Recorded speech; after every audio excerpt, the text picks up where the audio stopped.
Hi, I'm Carrie Brown, broker owner of Realty Executives Preferred Advisors, and I'm here today with Robin Hannigan. Robin is with Taggart and Associates, and we are going to discuss divorces and estates and how that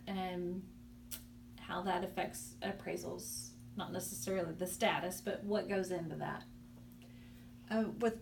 Especially with divorces, we prefer that both parties are there at the appraisal. If they're not both there, we always ask that each of them give us a list of special features of the home, recent improvements and the dates, and anything that's wrong with the home.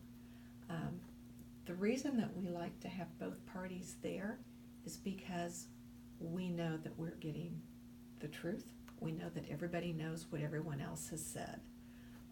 It seems like with divorces, sometimes one person wants the value really low, one person wants it really high. Our goal is to make the value accurate. So that's what's important to us. And that can oftentimes be a challenge. I mean, you're going through a divorce. So if you do need mediation there, that's definitely the thing to do. I would say the biggest thing to remember is that the appraiser is there to serve your, to get you the proper value. So obviously it's an uncomfortable situation for all. So if you need somebody there to keep the peace, well then you can do that too, correct? I've been on appraisals for divorces where there were actually 4 sheriffs. 2 sheriffs basically guarding each, the husband and the wife. So it can be done. It has been done. Might be slightly uncomfortable. Yeah. So when it comes to estates, what goes into that? Because kind of the same thing when it comes to multiple children. Everybody wants to make sure that they're getting the correct piece of the pie.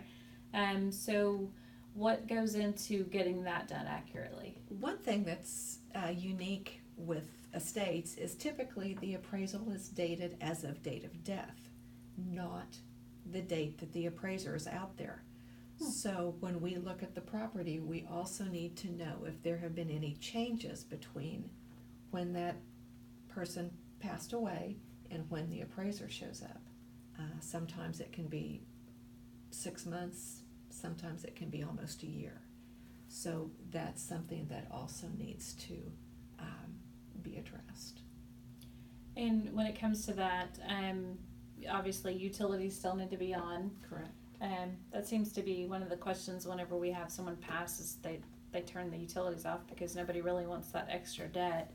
And if there's a mortgage involved, people don't always know that. But if you do have that information, that's also useful. I would imagine it's useful for us during the title process. For the appraiser, it does not affect it. Yeah. But yes, when you're selling, that would be very So important. try and gather as much information as you can. And most of the time they've paid their homeowner's insurance, so if there's issues, that can be rectified also. Any other tips when it comes to estates and divorces? I think those are the main things. They're a little bit different, but Just remember that they're there to help you. So if you've got any questions, give us a call at 785-213-5188. And Robin, how can they get a hold of you? Taggart and Associates, 273-2334. Thank you.